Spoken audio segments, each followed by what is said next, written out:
The Hayley O Show. Every Friday, only on balls.co.za. We've got Ndyamba in studio with us today, and she is a bodybuilder. That's great. And tell me, so you went to provincials, you went to nationals, and now you're off to world champs this year. Is that how it works? That's correct, yeah. You normally have to qualify, and what normally happens in the federations is even if you do place first, it's not always a guarantee that you will be selected for a world team. You know, they normally look for a certain standard of athletes, and if they're happy with that standard, then you are selected for the national team, and you go and represent, South Africa at the world champs, which I'll be doing in Italy. Okay, well, congrats. That's Thanks. awesome. You're representing the country in Italy. And when are the world champs happening? They'll happen from the 6th to the 8th of December. So it'll be over probably 3-day period where we'll normally have an athletes meeting on the Thursday before the show, the Friday being prejudging, and the final Saturday night. So while everyone else is kind of winding down the year, you now getting into, you pumping it. Pretty much. I mean, like I said, I've been dieting since March. My preparation for all the shows, started around February, full-on training. So it's been a long year for me. I can't wait to take a well-deserved break, but I first need to get this out of the way. Okay, so after World Champs, you'll be taking a break. Absolutely. But now, once you've got into this lifestyle of the dieting and the training, can you just relax? I mean, can you just kind of let it go for a few months? I believe you have to.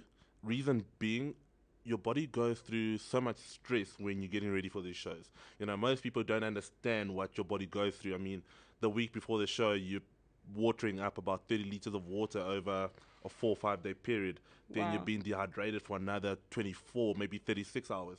That puts a lot of strain on the body. So once you're done with all of that and your competitive year is over, I believe you need to take some time away, not see the gym maybe for a month. Just relax and give back to the loved one that have supported you as well, because it also takes strain on the relationships with them as well, because all you're focusing on is competing and just dieting. That's all you want to do at that time. You don't have energy to do anything else. So you really need to take time out after you've done competing and just relax and kick back a bit.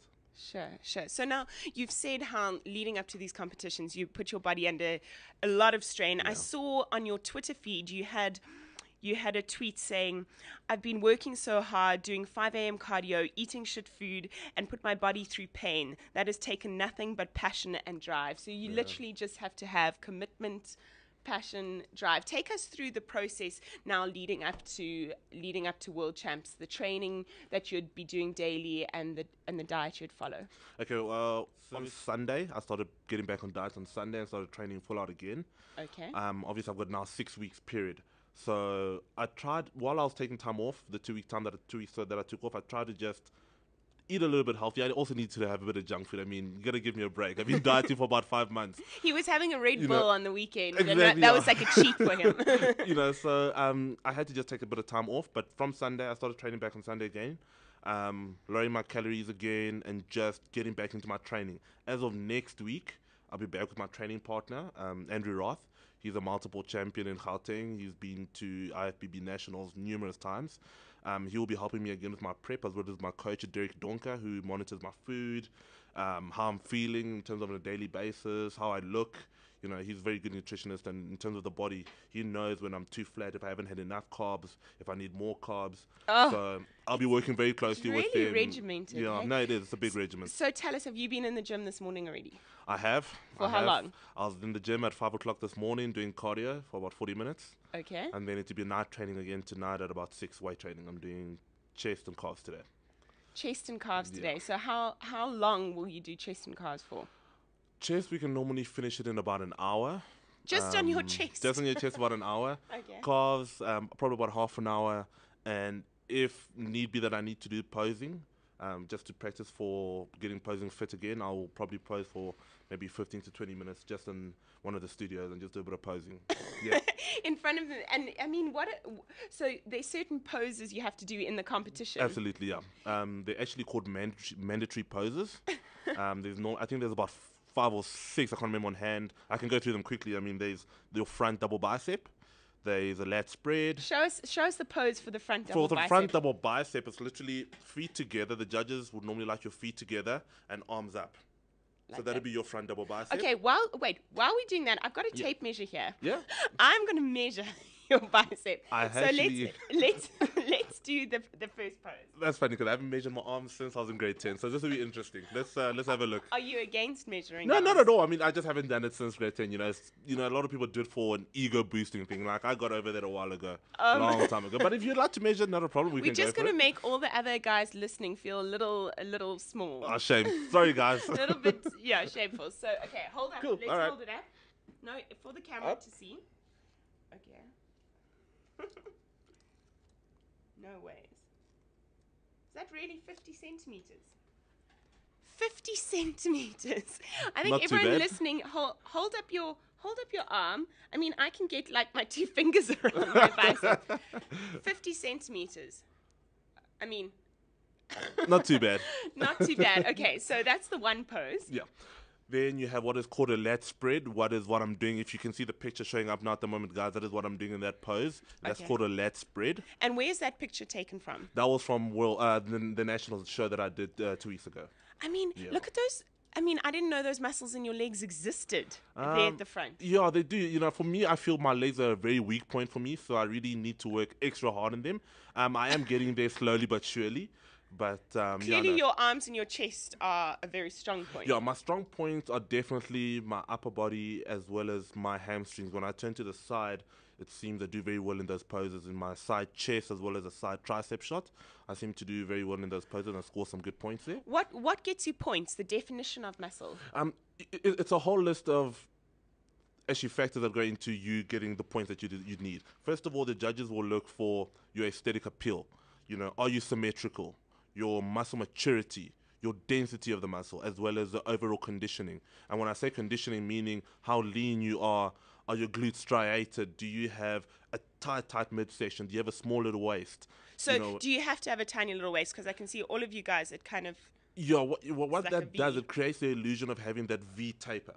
So as you have that tiny little waist, as you move up to the body, into the legs, into the shoulders, you need to create that V for symmetry. And the judges like to see that. They like to see a symmetrical body. That's what they look for. Wow. Yeah. Wow, there's so much that goes into it. So you were mentioning that you have all these poses that you do in the competition. Yes. And so do you practice those at the gym to make sure that when you do them, the right muscles are defined? Absolutely. You need to hold every pose in a certain way in order to make that muscle pop, in essence. So if you're doing a side chest, for example, you need to make sure your chest is cupped completely here, and all the lines on that chest that you're showing, you have feathers literally showing from the top all the way to the bottom of the chest. So you need to make sure that that muscle is tensed in the correct way.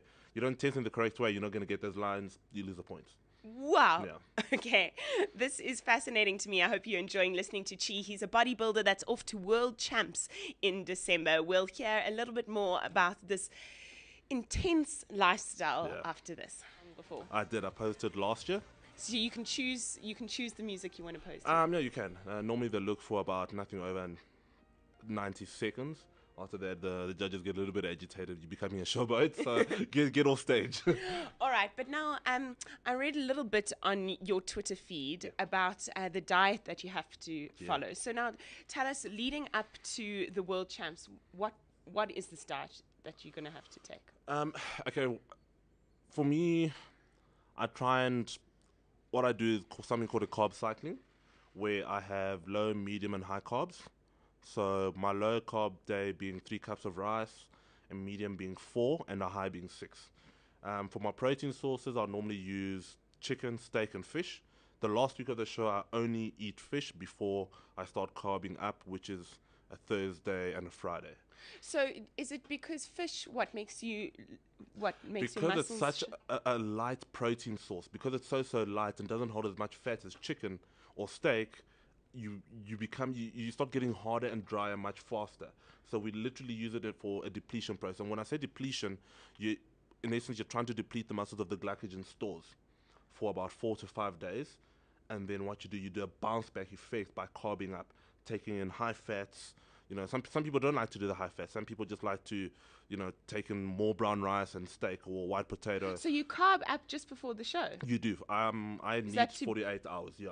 Wow. Because what happens when you go into depletion, those 4 days of depletion, you're actually starving the muscle, making it a little bit flatter. And once you flatten it out completely, then you can start carving it up. And once you carve it up, it actually pops out. And you actually see the difference between the first day and the second day, and even the day of the show. You actually see the huge difference from your 4 days of depletion to your 2 days of carving up. It's a big difference. You're taking high amounts of carbs. Depletion is like lean protein, and then carving up pops the muscle. Yeah, depletion is lean protein and very, very little carbs. Literally, I mean, for my depletion, I can say to you, I do maybe 1.5 cups, 1.5 to 2, and I'll tell you... Is that a day? A day, and that is with strenuous. With hectic training. Hectic training still. You literally feel like you're going to pass out. It's that bad. It's that bad. You know, it's terrible. It's absolutely terrible. And I mean, I saw on Twitter you were kind of processing chicken and broccoli together. Yeah. Yeah. You know, the broccoli, you just use it as a fibrous carb, really, just to try and get in a little bit more calories into your diet. Also, just having a bit of greens helps with digestion as well. But yeah, the chicken and the brown rice, that is to pretty much hold you for a couple of hours so you're not so hungry, you know, so quickly. But yeah, the brown rice and the chicken, it's a good way for me to eat. I found that it's worked. You know, last year I didn't get, not last year, 2011, I felt I didn't get my processes right. I tried something completely different, just dieting on sweet potato, and that didn't work for me. You know, this year I went to the brown rice, the avo, 1 avo a day, chicken, steak, fish, and you know, it's told the tale because I've won 3 of my 4 shows this year. So it's really helped changing my diet around this year. Sure, Yeah. so it makes a huge difference. And do you prepare these meals yourself, or do you have a loving girlfriend or family member that does it? To be very honest, my mom has been such great support, to be honest with you. She Really? got my helper every single day to make sure that all my meals were prepped. I can probably count on one hand the times I've cooked this year. Wow. One hand. You're my a mom, lucky guy. My mom has been absolutely amazing. She's And really so helped a lot. in the process you're in now, I mean, how many meals are you having today? So today I will have I normally take on a normal day, I take in 6 meals a day. 6 meals. 6 meals a day, 4 solid meals and 2 shakes.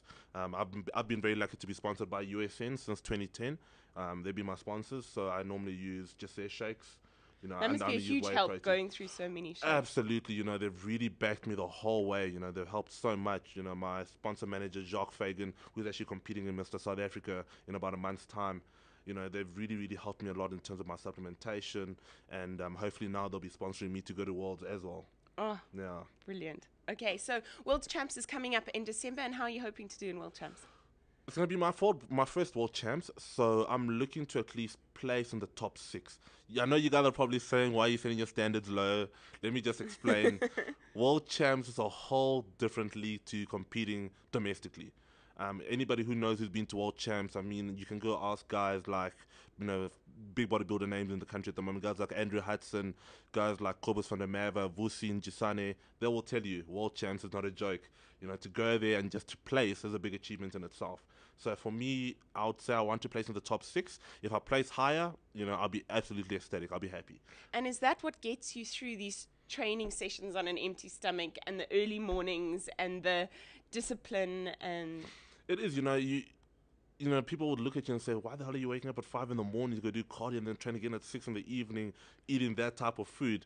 You know, you have this goal in mind and you set that goal and you want to achieve it. You know, you don't want to compete and go and play 2nd or 3rd. Nobody does that. You know what I mean? Sure, the prize money is great and all of that, but you know, you want to go and compete and place 1st, and that is your goal. You don't want to go in there and say, oh, geez, I put in a half-hearted effort, so now I got 4th place. what is the prize money like, say at World Champs? At World Champs, there won't be any prize money, but the Okay. 2 shows that I did, the Triple T Classic as well as the Chaz Classic, in the Triple T, there was an overall prize of 20,000 Rand, Okay. as well as every athlete that placed 1st that night got 1,000 Rand. Okay. And then the Chaz Classic, there was a 10,000 Rand overall prize. I got 3rd in that lineup in the overall, where I got 2,000 Rand, sorry. Okay. Yeah, so the okay. prize money in South Africa it's not as high as, you know, the United States. Obviously, the United States is the biggest industry of bodybuilding. Really? But I think we're slowly but surely catching up, and you know, we're getting there. And I mean, I've always said, you know, most athletes don't compete for prize money. We don't do it for the prize money. I Because think. am I right? You're studying and you're working while training Yeah. for World Champs. Yeah, you know, luckily I'm done studying now, so I'm actually Okay. just working a full day of working and competing at the same time. Wow. Yeah. Yeah. You must go to bed really early. To be honest with you, surprisingly, I don't. And I'm one of those people who can't get into bed early. It's just, Oh, if I okay. fall asleep early, I'll wake up early. So I try to get into bed nothing later than 10, 10, latest. And tell me, do you have a girlfriend? I do. And what is she? Is she supportive of this whole lifestyle? I mean, she'd have to be. Hey? She is. She is, but like any relationship, it takes toll in a relationship. I mean, you can ask many guys out there. Some guys have lost girlfriends, some even wives over the sport. And it's not to say, oh, that's a negative thing.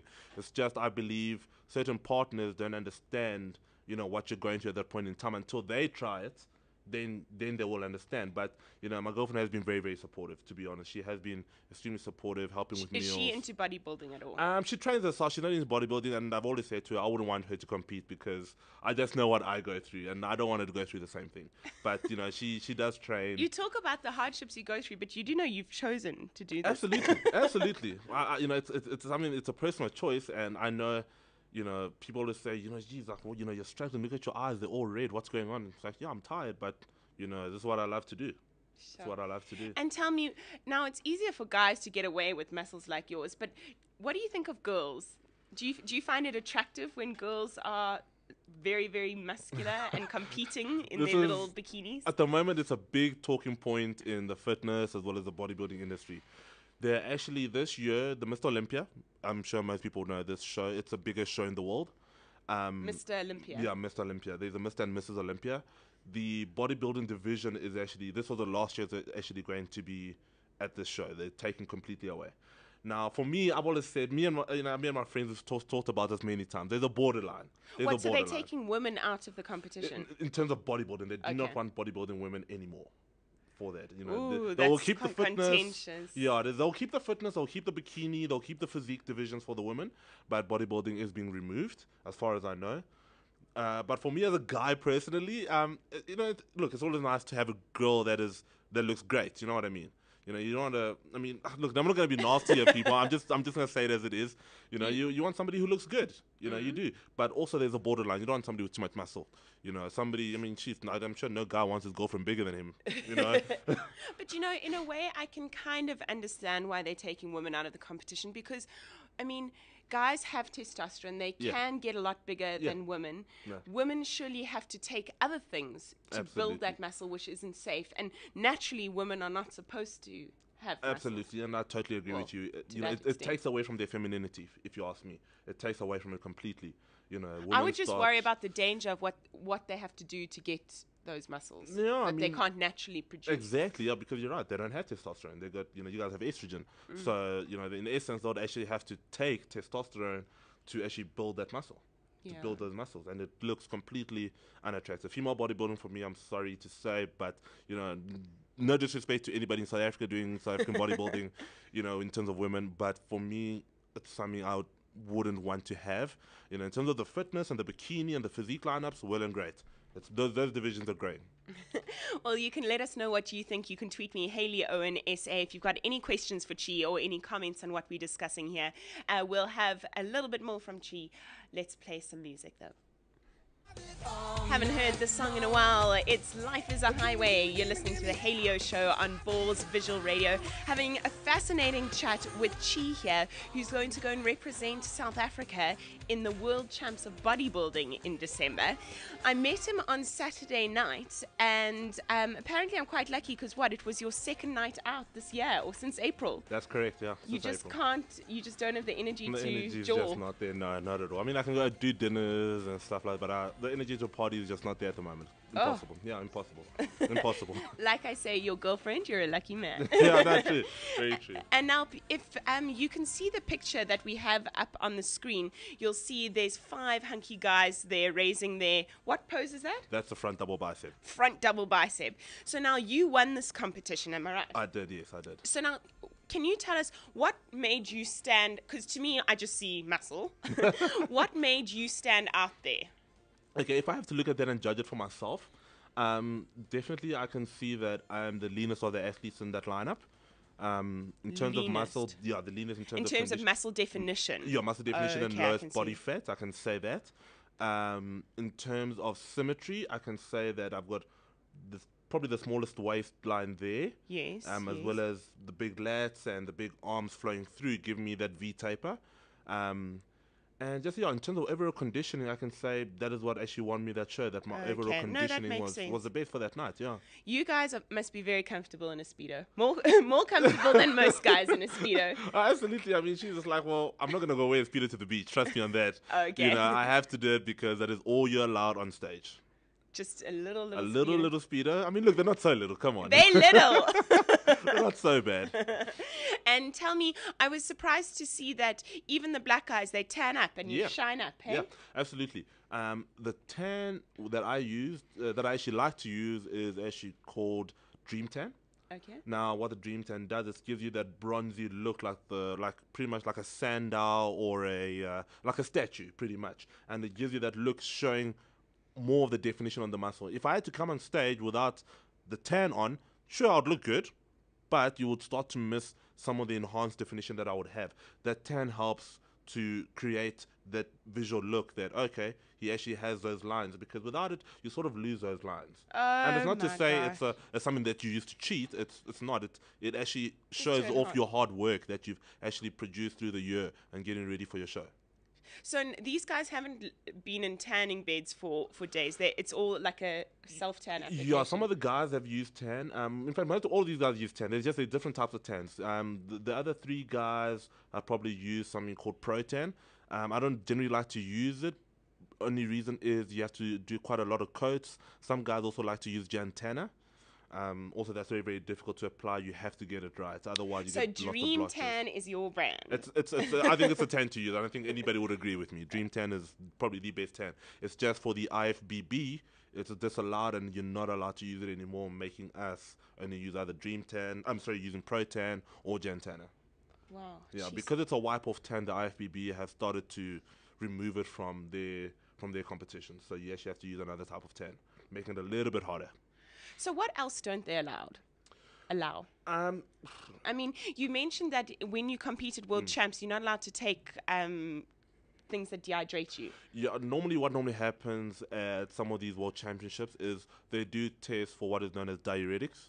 Obviously, those are just it's a water dropper, meaning helping you lose water at a faster rate than trying to lose your water naturally. Okay, so you're not allowed to do that. Yeah, if you are caught with diuretics when they test you, and they test you at the World Champs, sometimes they do. If you are caught with it, obviously you can't compete, and everything goes down the drain, and sometimes you even do get a ban for a year or so from the federation. Okay, and that's all they test for, hey? Yeah, that is pretty much all they test for. The IFBB have brought out that they will be doing random testing. But, it's a big debate in South Africa in bodybuilding at the moment, because I've said if you are going to test in bodybuilding, you're not going to have any athletes. Because unfortunately, with some people, drugs are used in the sport, to say it. And it's not to say we're cheating or anything like that. People must understand that even though some guy's taking a little tablet or a liquid in a bottle, it's not to say that that tablet or that liquid is going to make him the best athlete ever. It's actually sort of a finishing touch. It's almost part of the sport. It's a finishing touch. It's the hard work, the dieting and the training that actually makes you look the way you do, not a little tablet. Anybody can take a little tablet. Doesn't mean that they're going to look great.